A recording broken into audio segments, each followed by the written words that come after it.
ଧାମରାରେ ବାଘର ଆତଙ୍କ। ହଁ ଦର୍ଶକ ବନ୍ଧୁ, ଧାମରାରେ ବୁଲୁଛି ଏକ ହେଟା ବାଘ। ହେଟା ବାଘ ଦେଖି ଲୋକେ ଆତଙ୍କିତ ହୋଇ ପଡ଼ିଛନ୍ତି। ଗତକାଲି ରାତିରେ ଦେଖିବାକୁ ମିଳିଛି ହେଟା ବାଘ ବୁଲୁଥିବାର ଦୃଶ୍ୟ। ଧାମରା ମାଛଧର ବନ୍ଦର ନିକଟରେ ହେଟା ବାଘ ବୁଲୁଥିବାର ଦୃଶ୍ୟ ଦେଖିବାକୁ ପାଇଥିଲେ କିଛି ସ୍ଥାନୀୟ ଲୋକ। ସମ୍ବିତ ନାୟକ, ମୋ ଘର ଜାଗୁଳା। ପ୍ରତ୍ୟେକ ଦିନ ରାତି 4টাରେ ମୋ ଦୋକାନ ଖୋଲିବା ପାଇଁ ଆସେ। ମୋର ଏକ ଦୋକାନ, ଚା ଦୋକାନ ଅଛି ଫିସିଂ ହାରବର ଗେଟ୍ ସାମ୍ନାରେ।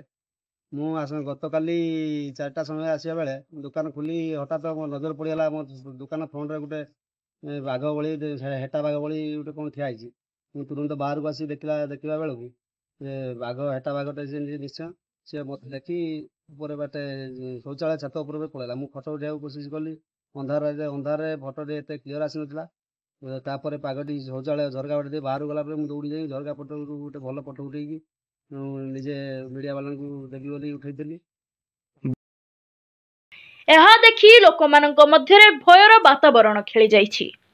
ହେଟା ବାଘ ବୁଲୁଥିବାର ଖବର ବହୁତ ଆଗରୁ ଜଣାଥିଲେ ମଧ୍ୟ ଖୋଲାଖୋଲି ରାସ୍ତାରେ ବୁଲୁଥିବାର ଦେଖିବାକୁ କେବେ ମିଳିନଥିଲା।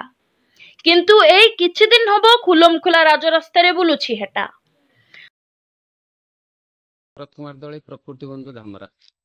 ଶୁଣିଥିଲି ଲୋକଙ୍କ ଠାରୁ। ଆଉ 2 ଦିନ ତଳେ ମୋତେ ଜଣେ ମୋବାଇଲରେ ଦେଖେଇଲା ସେଟା ଫିସିଂ କ୍ୟାଟ୍। ସେଟା ଏଇ ଯେଉଁ ଗରମାଳ ରିଜର୍ଭ ଫରେଷ୍ଟର ଭିତରେ ଯେଉଁ ନାଳ ଅଛି ସେଠି ମାଛ କଙ୍କଡ଼ା ଖାଇବା ଯୋଗୁଁ ଏଗୁଡ଼ା ବାସ କରନ୍ତି। କୌଣସି ପ୍ରକାର କିଛି ନାହିଁ। ତାଙ୍କର ସଂଖ୍ୟାଗରିଷ୍ଠତା ବର୍ତ୍ତମାନ କମ୍। ଯେତେବେଳେ ସଂଖ୍ୟାଗରିଷ୍ଠତା ଅଧିକା ହେବ ନିଶ୍ଚିତ ସେ କିଛି କ୍ଷତି କରିପାରନ୍ତି। ଏମିତି ଏକ ରିପୋର୍ଟ ଚର୍ଚ୍ଚାର କେନ୍ଦ୍ରବିନ୍ଦୁ ପାଲଟିଥିଲା ସ୍ଥାନୀୟ ଅଞ୍ଚଳରେ। ଯେତେବେଳେ ଆମେ ଧାମରା ବନପାଳ ଅଧିକାରୀ ମୁକୁନ୍ଦ ଚନ୍ଦ୍ର ସାହୁଙ୍କ ସହ ଆଲୋଚନା କଲୁ, ସେ କହିଲେ କି ଏହା ଏକ ବାଘ ନୁହେଁ କି ହେଟା ବାଘ ମଧ୍ୟ ନୁହେଁ। ଏହା ଏକ ପ୍ରକାରର ମାଛଧରା ବିଲେଇ, ଯାହାକୁ କିଙ୍ଗ ସାଇଜ ଫିସିଂ କ୍ୟାଟ୍ କୁହାଯାଏ। ଜନଜୀବନ ପ୍ରତି କୌଣସି ବିପଦ ନାହିଁ ଏବଂ କୌଣସି ଭୟଭୀତ ହେବାର କାରଣ ମଧ୍ୟ ନାହିଁ। ଏଥିପ୍ରତି ବନପାଳ ବିଭାଗ ସଚେତନ ଅଛି।